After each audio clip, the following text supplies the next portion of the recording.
Met Jesse, I don't know, 15 years ago? 18. 18 years ago. All right, I first met Jesse 18 years ago when I worked at Teen Mania down the road. Jesse came as an intern after high school. He was there.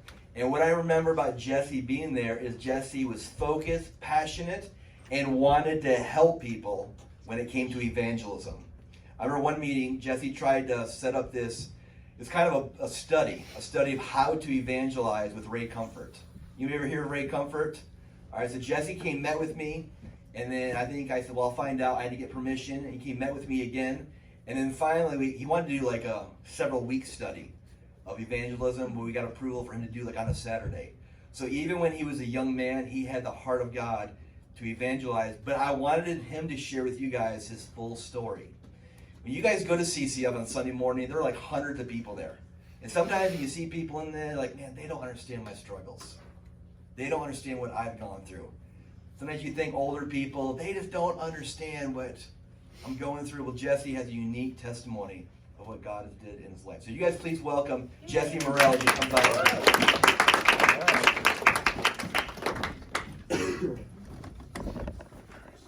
All right, thank you.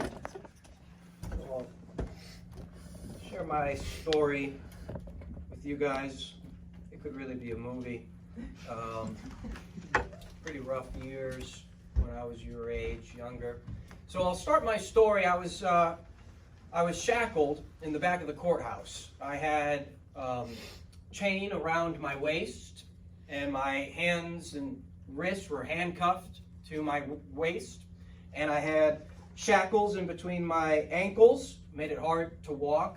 I had a bright orange jumper like all the other inmates had. I was 15 years old, waiting to see the judge, and wondering whether I was going to be sent away or what was going to happen, what's the consequence, how long is it going to be this time. And sitting in the back cell waiting for my court appearance, a lady comes into the room outside and talks to the guards that were there. And I heard my name was brought up, Jesse.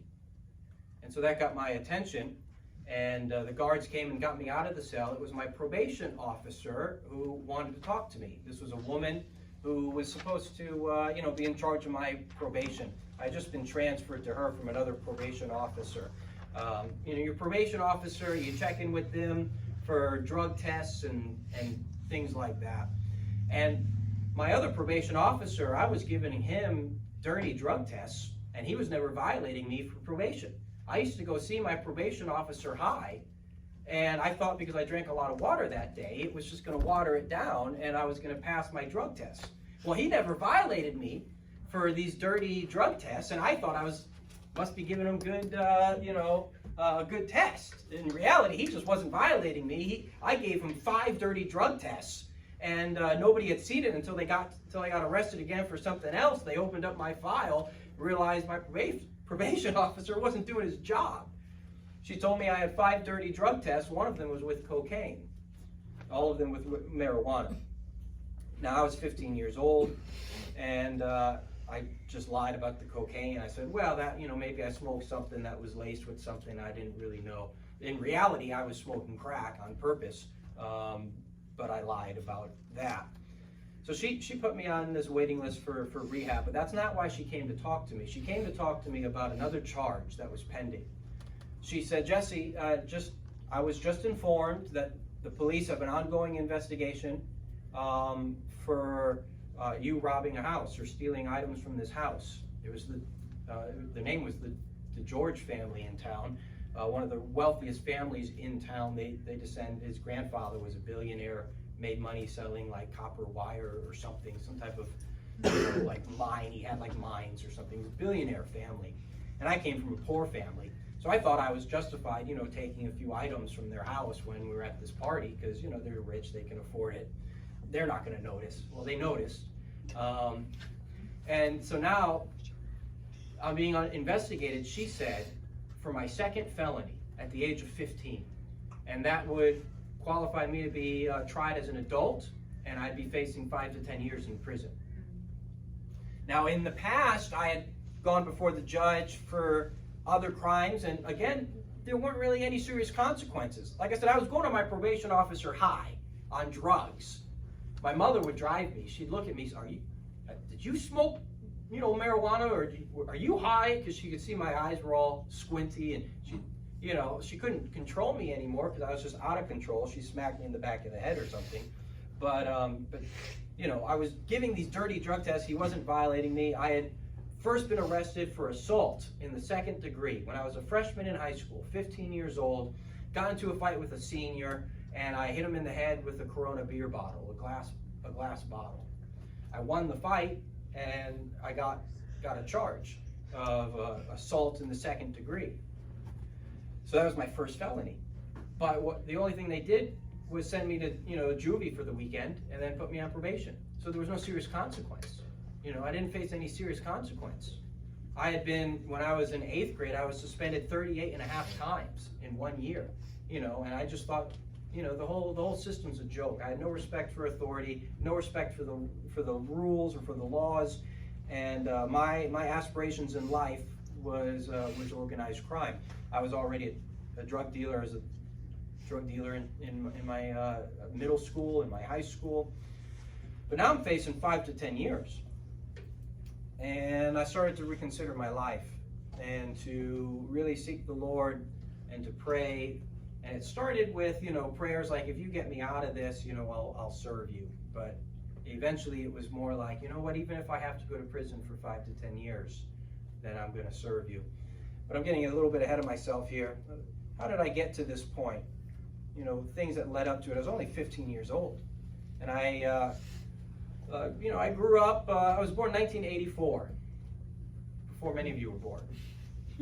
This part of the story that I'm telling you, this was back in the year 2000. So some of you guys weren't even, born yet in 2000.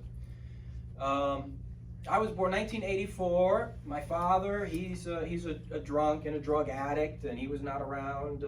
He sleeps under the bridge at night when he's not locked up in jail for whatever he did. When he's not in prison for the winter, he's out and sleeping under the bridge. My mother was a single mother, two boys, did the best she could to try and raise us, but we weren't raised in church, we weren't Christian, we were Catholic by name. Now we went to Catholic church on Easter, maybe Christmas, and usually it was because I asked to go, because I did have some type of affection for God and interest in God ever since I was a little boy. Sometimes I would sneak off with this little Catholic book I had, and go to the church and just look at all the pictures of the life of Christ. And my mom would catch me talking to myself, and she'd say, who are you talking to? Oh, I'm talking to God. But you got to watch out your influence. Where I'm from, all the kids did drugs. We were doing drugs in middle school. So we got to middle school, 7th grade. I was sneaking home from elementary. I was sneaking into my family's liquor cabinet when I was in 5th grade, just for a little shot of alcohol. By the 6th grade, we were walking around town trying to find, half-smoked cigarettes, or we'd be stealing cigarettes from the local corner store. By 7th grade, we're smoking marijuana. By 8th grade, I was selling marijuana, and we were doing other things. In 8th grade, 14 years old, tripping on acid, eating mushrooms, doing those sort of things. But it just progressively got worse. By the 9th grade, that was when I was 15 years old, and that was my worst year yet. We were doing meth, we were doing crack, we were doing PCP, we were getting high every day, getting drunk every night. I was getting arrested or getting into fistfights every 2 weeks. It was like clockwork. Every 2 weeks was some major event in my life. I was either getting arrested for some crime I committed, or I was getting into some horrible, violent fight. And somewhere out there's an FBI file on me, because when I was 15 years old, the FBI was investigating me for basically stealing money from a bank. We were addicted to crack, and we needed to come up with about $300 a day. And so we would find things to steal, maybe tools that we'd go to the pawn shop with and get some cash, or my friend, he was older than me, he was worse than me, he is dead now, he died maybe 2 years ago. He would get some of these rich girls addicted to crack because they had money. So he would invite them to come smoke some marijuana, and it would really be laced with crack, and he'd get them addicted. And now he's got a purse that will get him high, to feed her habit. So there's this girl named Gwen, and her mother's name was Gwen. And so on the checkbook, they had the same name. So she started writing checks out to herself and go to the bank and would cash it. Now, I wasn't involved in planning it. I was just sitting in the back seat of the car. My friend would drive, she would go into the bank, and she probably cashed about $30,000 all in all that summer. And so the FBI was investigating us, and they thought I was the mastermind of this. They thought I was the worst criminal in town. And I'm just sitting in the back seat because, I'm not really, involved in this. In the minds of the FBI, I'm sitting in the back seat because I got my chauffeur going here, and I'm the one calling the shots. So they were investigating me for these credit card scandals and check frauds and things like that. But they realized the parents could not press charges against me, which is what they wanted, without pressing charges against their daughter, because she was the one writing the check in her handwriting and cashing it. So they didn't want to press charges against their daughter, so they couldn't pursue me. So they were after me and could not catch me for things that they thought I was doing. I wasn't as bad as they made it out to be. But here I am in the 9th grade. I assaulted a senior in the head with a Corona glass beer bottle. I got my neck slit in a knife fight that year. I have a scar on my neck that I'll have for the rest of my life. And that was all drug deals gone bad. Some of my friends would rent limos. We were in Connecticut. Some of my friends would rent limos and have them drive to New York City, and just to have fun, go to the bars and the clubs or whatever. And two of my friends were both drug dealers, and one of them brought a big bag of marijuana in the limo. And the limo driver didn't care that these 15-year-olds were smoking pot in the back of the limo as long as he got paid. He just didn't care. And one friend stole this bag of marijuana from another friend. And so it went missing. He didn't know who stole it. He found out later it was this other guy. His name is Roman and Garrett. Garrett's in prison right now, and he became like a pimp, and he's a horrible person. And Roman lost his mind on drugs, but Roman and Garrett fight after school. And Garrett had one of those locker locks, from the lock. And he had one of those in his hand, so it was like a brass knuckle. And he busted up Roman's face real bad. And so then to get back at him, months later, they got into a fight and a drug war where Garrett stole money from Roman, and Roman had Garrett pistol whipped. The guys with ski masks waited at his house at a party, waited for him to come out, and pistol whipped him. And then Garrett hired somebody to kill Roman. And that's where I got my neck slit, because I was at the wrong place at the wrong time when this guy came out of the bush with a knife. And I just, jumped in the fight, because that's what I did. So we ran from the cops, we got away, but my mom brought me to the cops the next day. I made up a story that, somebody slept with so-and-so's sister, and that's why they were fighting. And, leave the limos and the drugs out of it. So I got my neck slit that year, and then we started smoking crack and smoking PCP. We were stealing crack from the Latin Kings is how bad it got. The Latin Kings is a gang in Connecticut. And we get all the gangs from New York because we were right next door. So all the gangs from New York were coming into Connecticut.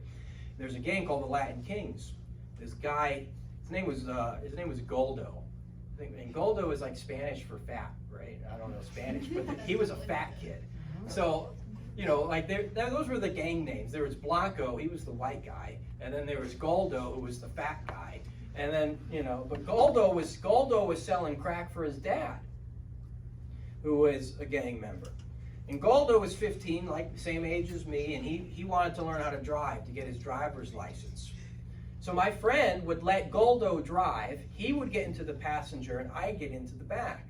Goldo kept all his crack in a coffee filter for whatever reason, and he would give my friend this entire bag of crack to pick the best ones, because we'd go there with $300, you get about 30 bags, and They were like little $10 bags. And so he would try and pick out 30 of the best ones. And then he'd say, hey, Jesse, what do you think about these 30? But he'd really hand me back 40. And so I'd pocket the other 10 and be like, oh, yeah, these look great, you know. And I'd hand him 30, and the guy would look at them, count them, okay. And that was it. So we were stealing his crack. I ended up getting locked up with that guy, and I was boasting I used to steal his crack. And he confronted me when we were locked up, like, oh, word, you used to steal my crack? And I had to talk my way out of that. He didn't want to fight me anyways, but I talked my way out of that one. But it was a, you know, that was my life, a 15-year-old kid, you know, getting his neck slit in knife fights, stealing crack from gang members, being investigated by the FBI, you know, facing 5 to 10 years from these felonies. And the principle is, you know, number one, you know, you attain whatever you seek after. And this was the life I wanted, and I attained it. But it has to do with what you think is cool, what you think is popular, who you want to be. And you got to watch who you associate with. You have to watch your friends, and you have to watch your input. I realized the primary problem was what I was putting into my head. Was the movies I was watching, the music I was listening to, the friends I was allowing into my life. And when I was locked up, you know who came to visit me? Nobody. Not one. So I'm doing all this stuff trying to impress this group of guys that I thought were cool. You know, selling drugs for older kids and hanging out with older kids. I thought it was cool. I was in 8th grade middle school, and I had seniors from high school coming to pick me up. When all my other friends were getting on this yellow school bus to go home, I had the seniors from high school coming to pick me up because I was the drug dealer. And I was getting invited to all the parties because I was the drug dealer. But nobody cared when I was locked up, and nobody cared I was facing 5 to 10 years. The party went on as if I wasn't even there. You know, the party just continued. So 15 years old, in court again. I had been arrested multiple times that year. I had been locked up 3 times. I had been on house arrest, I think 3 or 4 times. And this last time I was on house arrest, I violated it. I went to this party, I stole these items. They interviewed everybody, realized I was at the party, which violated my house arrest, so they came and arrested me. And I remember they brought me to the station. They waited for us to get back. They pounced on us as soon as we pulled into the driveway. All these undercover cops came out of these regular looking cars. They just pounced on us as soon as we got back. We had just gotten back from this drug run, and we didn't have any drugs in the car because we smoked it all. But they thought we were smuggling drugs into town. And they didn't find any drugs. They arrested me. And I was, you know, just to give you my mindset back then, I used to have a belt that had a secret zipper in the back. And that's where I used to stash a lot of drugs, was in this zipper on my belt. So when the cop comes, he's like, you know, talking to me in the cell, and I said, oh, hey, you know, when you're searching my stuff, make sure you check that secret zipper. I bet you didn't even see that, did you? You know? And so I'm toying with these cops, and they hate me. They want to bust me. And they think, apparently, according to my friends, they think I'm the worst criminal in town. And whenever my friends were getting arrested, they would always ask them, tell us what you know about Jesse. What is Jesse doing? They were always asking any of my friends that ever got arrested, when they were getting interrogated, it was about Jesse. Because every big thing in town that happened, I was somehow involved. When there was a kid got hit in the head with a glass bottle, that was me. When the DeGeorges got robbed and they said that there was a $30,000 Rolex that was stolen, oh, Jesse was there. Now, whether there was a Rolex stolen or not, I don't know. I didn't do it. Then again, this guy who we stole from was a crook himself. He was investigated for some corrupt business deals. He might have just been trying to claim insurance when he realized that items were missing from his house. Oh, where's my Rolex? You know, he never had one, but he could claim it on insurance. I don't know. But the cops were like, Jesse's there. We want to bust him for that. Now, God had been ministering to me through different ways. It's funny how God can speak to you. I didn't have any, you know, Christian upbringing like you guys are having, Bible studies, Sunday school, and that sort of thing. But there are certain things in my music that would stick out to me about God, about, you know, this is the life that you chose, and emphasizing personal responsibility. And God sent certain people into my life. There's this one old lady. When I was in high school, she was a substitute teacher.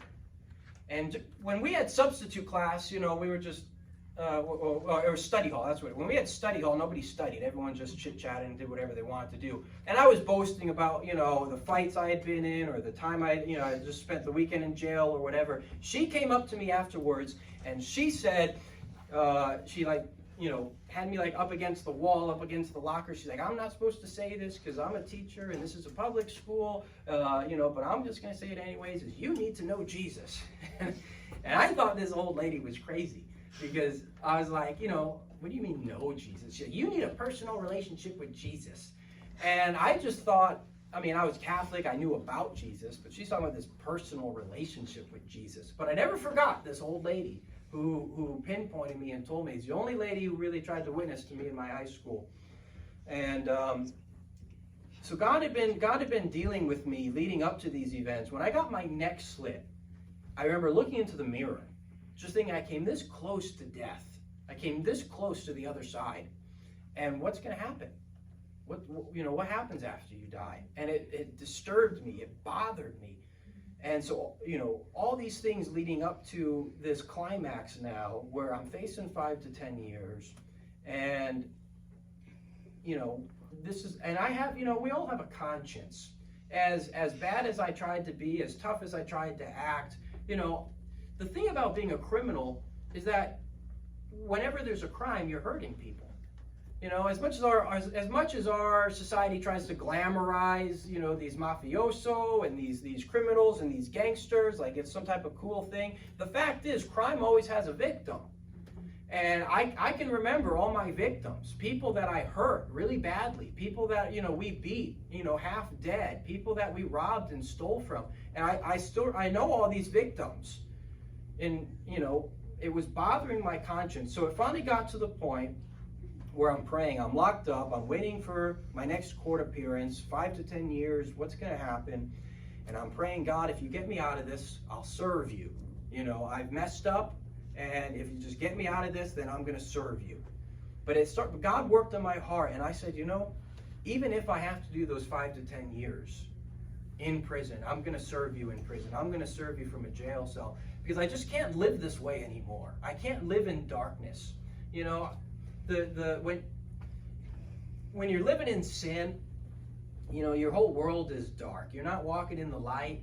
We were created for loving relationships, and I couldn't even trust my friends, and I had these enemies, people who wanted to kill me, and it was tormenting my conscience. My mother used to catch me sleeping, and I'd be crying in my sleep, and she would try and wake me up. And I would wake up swinging. I'd be swinging at her, and I'd put holes in the walls while she startled me awake, and because I was just being tormented in my mind, living in sin. One time, when I was locked up, I heard a preacher. He was a big black guy, and that's all. I don't know his name. I don't know what church he was from. I just know he had a booming voice, and I could hear him from my cell. Now, they weren't letting me out of my cell because I had just gotten in a fist fight a few days earlier with this kid, and I could only get out for showers and for meals, but any extra activity, I couldn't go play ping pong or do whatever else they were doing. So there was this preacher who came, and he had a meeting in the lobby there in the main living area, and I could hear him from my cell, and he shared his testimony about how he used to be an inmate, he used to be a criminal, and how God had changed his life. And I started thinking, and he said he was born again. And I knew that's what I needed. I didn't know how to have it. I knew that's what I needed. But he asked all the inmates, he said, how many of you believe when you die, you're going to go to heaven? And I thought that was a bold question to ask, because I knew these guys. These were gang members, these were crack dealers, these were burglars. And he's asking them if they die, they're going to go to heaven. Obviously, they're going to go to hell, right? Well, I looked out my cell, and I could see all the hands were raised. Everybody in the prison thought they were going to heaven. Everybody thought they were saved. And the preacher said, don't you see how ignorant that is? You're in prison because you're breaking the law, and you're living in sin. And just like you go to prison for breaking the law, you go to hell for sinning. You're not. And so he just rebuked them harshly. And I looked at myself and I realized I thought I was going to heaven. Because even though I was a drug dealer and I was violent and I did all these things, I was a Catholic. I went to church, on Easter and Christmas. I was baptized as a baby. And one time when I was smuggling drugs through town, I took a shortcut through the church. And even though I had all this drugs under my hoodie, I was smoking a cigarette. And when you smoke, it makes you want to spit. But I wouldn't spit on the churchyard. So I'm smoking that cigarette and swallowing my spit. And one day when I get to heaven, God's going to remember I didn't spit. I didn't spit when I was smuggling drugs through the churchyard. And that was my mind. So, but suddenly my eyes were open and I realized, here I am. Look at what I've grown up to become. Look at what I've grown up to be. A violent person, a hateful person, an angry person. I remember one of the guards, when she told me, she said, you're one of the people that I'm afraid of. This is a guard when I was locked up. She said, because we were all at the basketball courts, and I said, I want to go back to my cell. Bring me back to my cell. Nobody wants to go back to their cell. Everyone wants to be out. I said, just bring me back to my cell. Because I wanted to get out as soon as I could. I used to ask people, what are you here for? And they would tell me how they extended their time because they kept violating this and violating that. I just want to do my time and get out because I had crimes to commit. I can't be in prison too long. I got crimes I need to get back to. And she said, you're one of the inmates. You're the type of criminal I'm afraid of because you're calculated. You're strategic. I know what you're doing. You want to go back to your cell because you want to get out and get back to what you were up to. And, so here I am, 15 years old. Look at what I've become. My eyes were open and I realized I was going to hell. I got out. This is when I was on house arrest. After hearing that preacher, I'm on house arrest. I go to this party. We steal some things. They bust me for violating it and I go back. Now, remember that probation officer asked me about rehab one time. She asked me, she said, you got these 5 dirty drug tests. Jesse, do you have a drug problem? I said, yeah, I got a drug problem. Isn't that obvious? You got it right there. I was like, I got a big drug problem. I'm on drugs every day. I don't know how to live without drugs. And she was shocked by my answer because most people with problems deny that they have them, right? And she was surprised that I said, yeah, I have a drug problem. Are you kidding me? It's huge. And she's like, well, do you want to go to rehab? And I said, let me think about that. And I went out to smoke a cigarette, and I'm thinking about it, and I thought, first of all, in one of these rap songs that I used to study rap like it was scripture. I used to quote these lyrics like they were scriptures. And one of these songs was called the 10 Crack Commandments. And one of the 10 Crack Commandments is never get high off your own supply. And I started thinking, I could be a better drug dealer if I wasn't a drug addict. Maybe I should go to rehab. This is what I was thinking. I could be a better drug dealer if I'm not a drug addict. And I'm going back and forth, but I was like, but rehab's kind of a long time. It was like a 45-day program. And when you're 15 years old, 45 days is a long time. And so I thought, a lot could change when I get out. My competition could move in. Everything could change. Maybe I shouldn't go. So I'm weighing my options here. And then when I go back, after my cigarette break, I go back to my probation officer and I say, and I want it in my mind, I remember clearly, I said no. But what came out was yes. And I was shocked by my answer. She was shocked by my answer. My mother was shocked by my answer. But I said yes, and I thought, okay, I guess I'm going to rehab. So they put me on the waiting list because they have only so many beds. So I'm waiting this whole time, and I'm committing all these other crimes, and I'm going in and out of juvie and all this stuff, and I'm like, I forgot all about it. So here, I'm finally at this point where I'm praying, God, if you get me out of this, I'll serve you. Even if I have to do 5 to 10 years, I'm going to serve you in there. And then they came and picked me up when I was at this halfway house. They came and picked me up and brought me to rehab. And I totally forgot all about the whole rehab thing. So I get into this 45-day program, and there was a girl there. What? No. Nothing, not like that. It was, there were girls there. There was boys and girls, and this was in Hamden, Connecticut, and we shared living quarters. We had separate wings, but shared. But she was reading a Bible in the living quarters, and I had never read the Bible before in my life, but I always wanted to. One time, when I was like 10 years old, I went to a yard sale down the street, and I bought what I thought was a Bible for $1. I brought it home, and I'm like, "Ma, look, I got a Bible."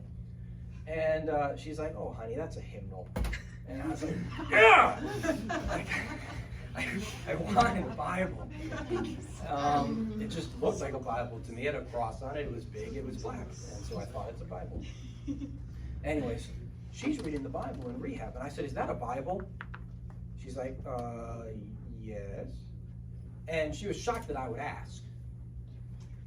Because back then, you know, the scar on my neck was big and bulgy. My knuckles were always broken because I never had time to heal. I mean, I just resorted to violence as a first resort. And it was just, my knuckles were always broken and swollen. And I remember overhearing guys in the bathroom at the rehab. They're like, "Hey, who do you think's the worst person in here? Or the toughest guy in here?" And they're like, "Oh, Jesse, have you seen his knuckles?" And I was just like, "Really?" I thought some of these other guys were kind of worse than me, but everyone's telling me I was the worst. I remember one time at the meeting at the rehab, they were like, "Do we have any issues anyone needs to talk about? Any unspoken issues?" And another guy was like, "Yeah, we need to talk about Jesse's demons." And they're like, I was like, "What?" No, we woke him up one night and he just went crazy. Like, he's possessed, and we all know it, and we need to talk about it. And so, you know, but I asked her, can I borrow your Bible and read it? And she's like, "Okay, sure." So I start reading the Bible, and I opened up to the beginning, and I'm just reading about on the first of every month you should take a dove and break its neck and spill its blood upon the altar. And I thought, man, they don't do that on Christmas, Mass. They're not doing that Christmas Eve. Like, when is the priest breaking the neck of a dove and spilling its blood on the altar? Because all I knew was a Catholic priest. I didn't know about a Levitical priest or Old Testament. There's a guy there. He's a counselor, and he's a born-again man. And I asked him, what's going on with the doves, man? Like, why are they doing that? Like, I'm surprised that they would allow that with animal cruelty and all that stuff. You know, like, I felt bad for these birds. And he said, "That's Old Testament, you see?" And he explained animal sacrifice, blood sacrifice, New Testament, the cross, Jesus. We don't have animal sacrifices anymore. And he said, "You need to start with the New Testament." Okay, I didn't know there was, like 2 different testaments. So I start reading the New Testament. And the sermons of Jesus, when I read the teachings of Jesus for the first time, it's like that centurion who said, "No man ever spoke like this man spoke."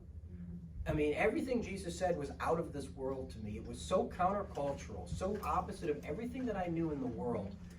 For example, he said, "Love your enemies." And I had never heard that before in my life.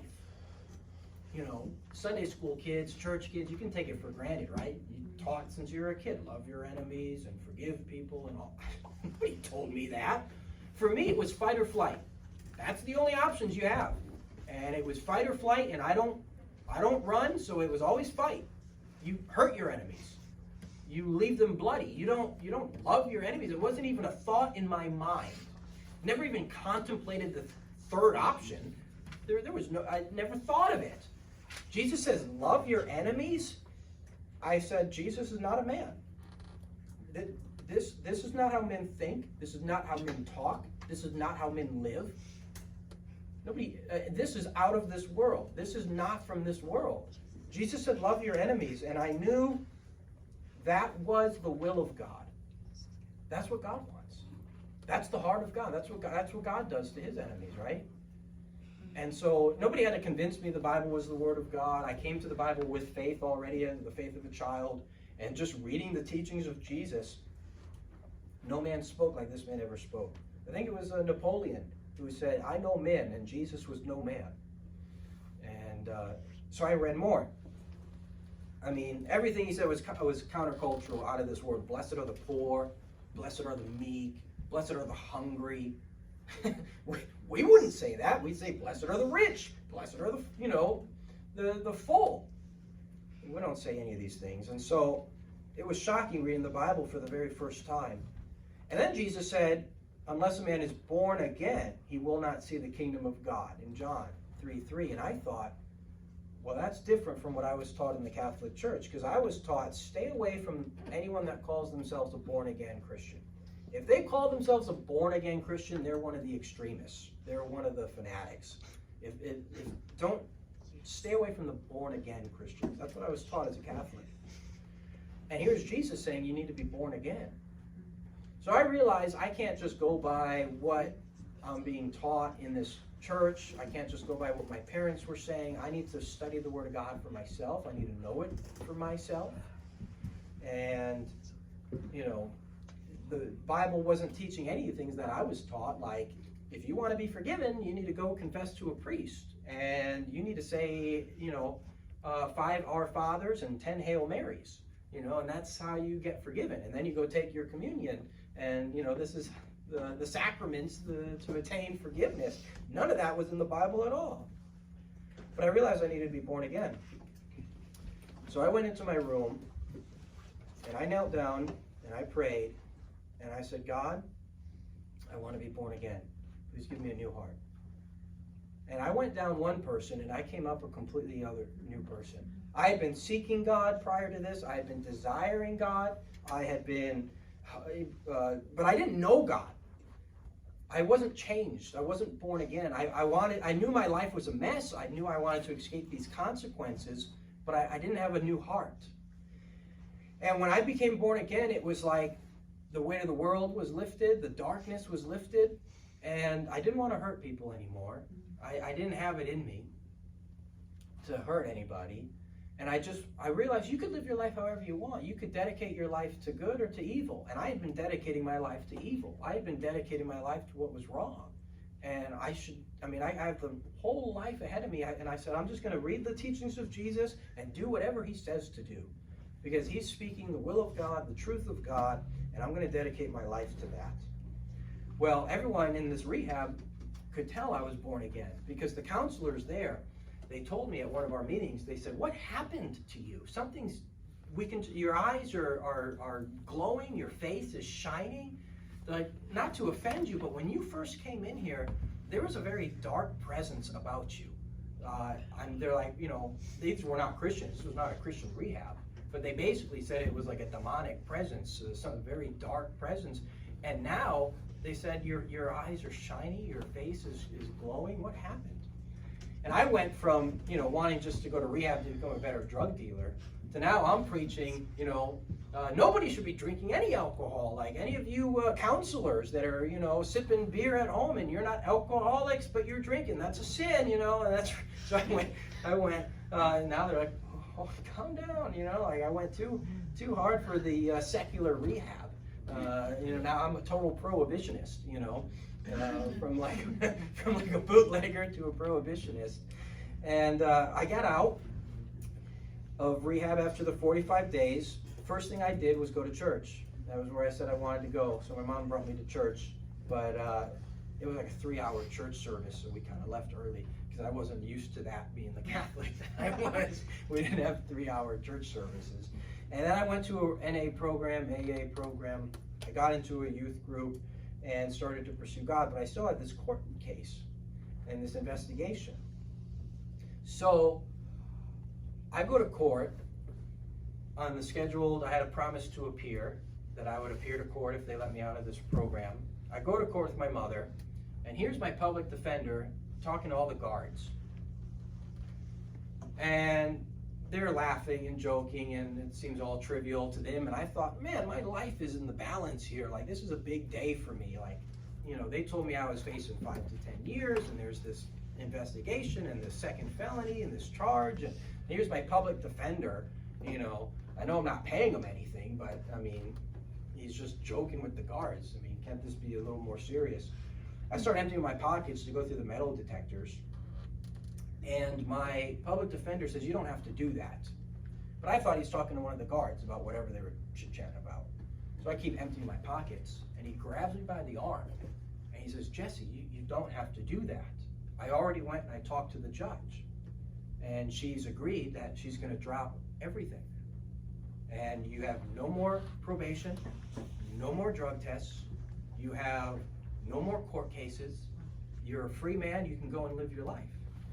Now, I did write a letter to the judge when I was in rehab, and I told her I was a rotten sinner and deserved to go to hell, and I'm so sorry for all the things I've done, and I'm born again, and I don't ever want to sin again, and you know, and I wrote her this letter, and apparently she got it, and she read it, and she's like, well, this is what it's all about, you know, like trying to, you know, that's why we sent this guy to rehab, you know. And I think, like, in a secular rehab, it's like, you know, only 1% ever get clean and sober, you know. I defied the odds. You know, I grew up without a father. I you know, was addicted to crack. I mean, how many people ever beat these things? My friends are dead. You know, guys I used to party with, guys that I introduced to drugs, guys that I sold their first bag of marijuana to, and they're dead. They're gone. You know, I'm only 35 years old. Some of them died as teenagers. Some of them died in their 20s. Some of them died in their early 30s. But guys that I used to party with and grew up with are dead. And so, but I was free. At 15, I was almost 16 years old, and I'm free. No more court cases, no more nothing. So I'm just reading the Bible every day and praying every day and going to church and trying to, you know, meet new friends. And you know, it's funny, when I joined the youth group, when we hung out afterwards, and they started playing the music that I used to listen to with my old friends. And I realized some of these youth group kids were just kids who wished they could party with us, and their parents wouldn't let them. And that was all. So, you know, I thought everyone at church was actually born again and saved, and I realized that's not actually the case. I'm going to youth group because I want to, and I was one of the only kids there that went because I wanted to go. Everyone else, their parents made them go.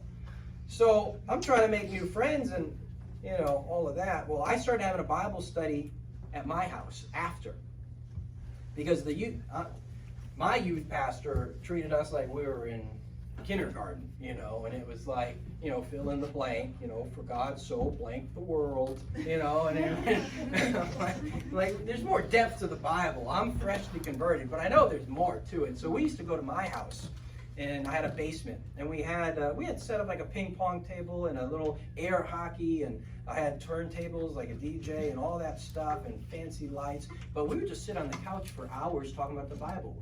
You know, ping pong table never got used. The air hockey never got used. One time, driving from the church to my house, we got pulled over because my friend had a black car, tinted windows, chrome rims, and he just got pulled over because he looked like he was suspicious. But he was just a church kid. And he got pulled over, and the cop says, "Where are you going?" He said, "Well, I'm going to my friend's house." "Well, who's your friend?" "Jesse Morrell." He said, "Jesse Morrell is your friend?" He said, "Yeah, we're going to his house right now to have a Bible study. He's in the back seat."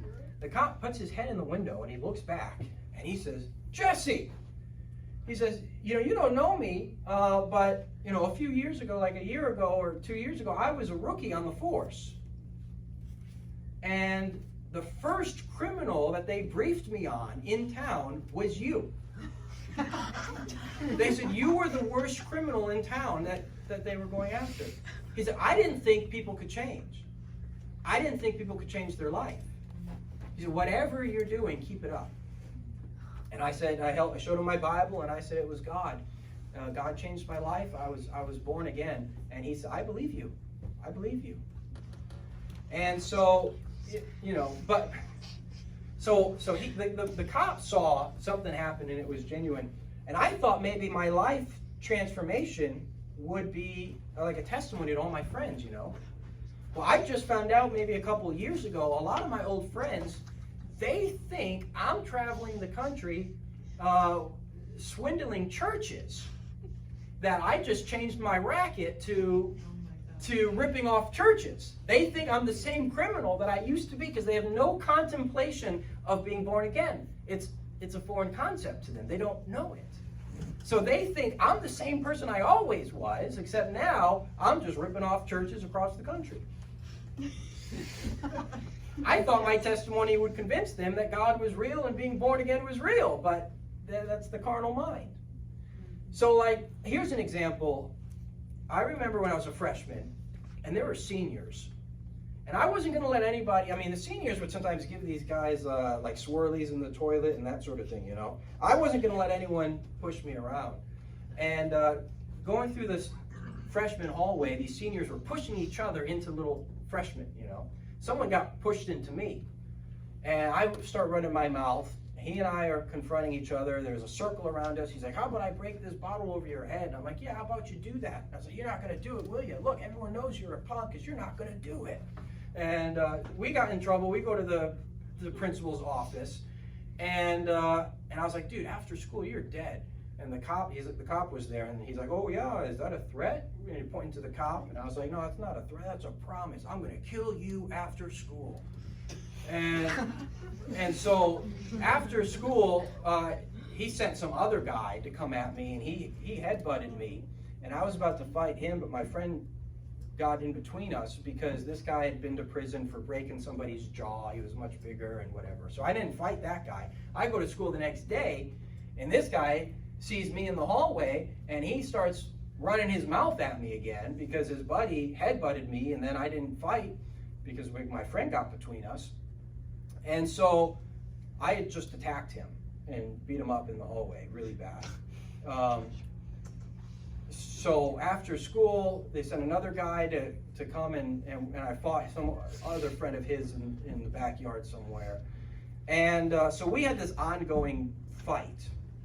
I remember when I first got saved, they tried to like run me over with their car. Well, I saw them at a Dunkin' Donuts. They were riding their motorcycles.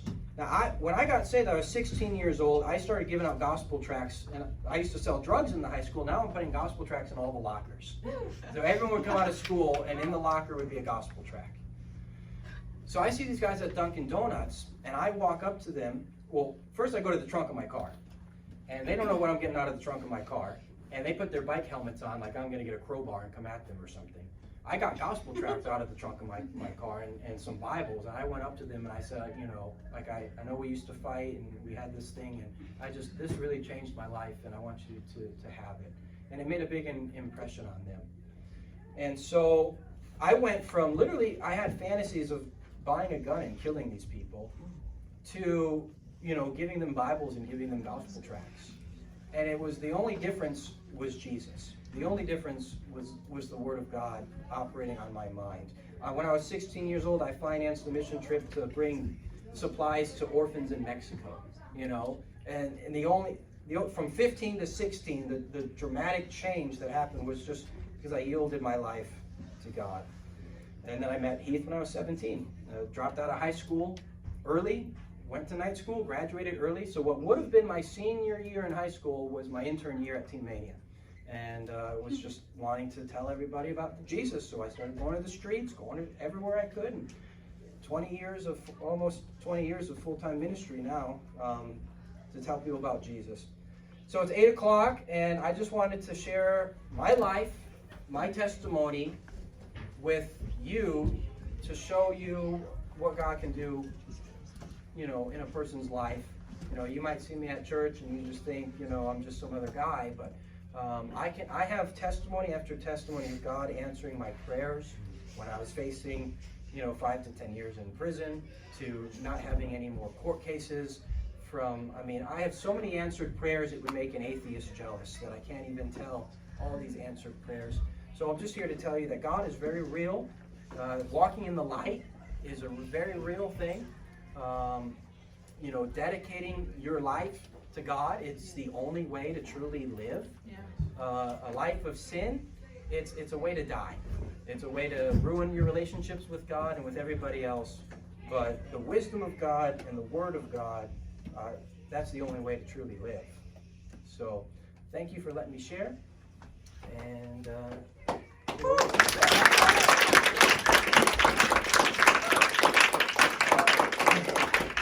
so what Jesse does for a living now is he goes to college campuses and he is a street preacher. Okay? So Jesse goes to colleges and he gathers groups of people and he starts preaching pretty much about sin first so that they can get in arguments with him. And then he's trying to get them to go after God. All right, so Jesse, he's been at Tyler Junior College where I work. He was there like a year ago. And while he was preaching in our beautiful TJC, people got so infuriated with sin that somebody came out with a Starbucks coffee and poured it on his head. I had a guy pull a gun on me at TJC. Pulled a gun on him. And just sin infuriates people because they're dealing with sin. All right. So I think we'll bring Jesse back maybe in the spring, and he just can kind of tell you some of the adventures that he's experienced when it comes to college campuses. All right. But what I want you guys to experience is someone here that grew up without God, and those of you guys that have grew up with the things of God, or around the things of God, you guys have to decide every day if you're going to live for Him or not. Again, we had a former junior high youth pastor named Randy. Randy was at Team Mania with Jesse, and Randy grew up the same way. All right. When finally got to Randy, the highest high he ever had was keyboard cleaner. You guys know keyboard cleaner? Well, you guys don't know what it is. They used to suck keyboard cleaner at school during break. That's how far sin took him to.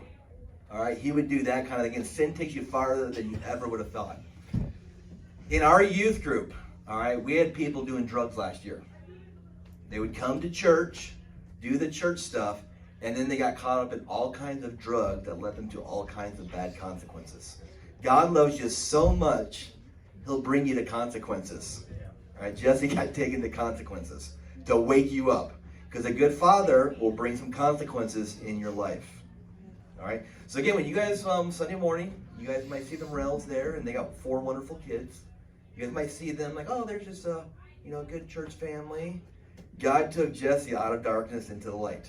When you guys see other people, people understand what you've gone through. All right. There's all kinds of variations of what you've gone through. Jesse went through his stuff. Other people have gone through stuff. And so realize that we all have to have God in life.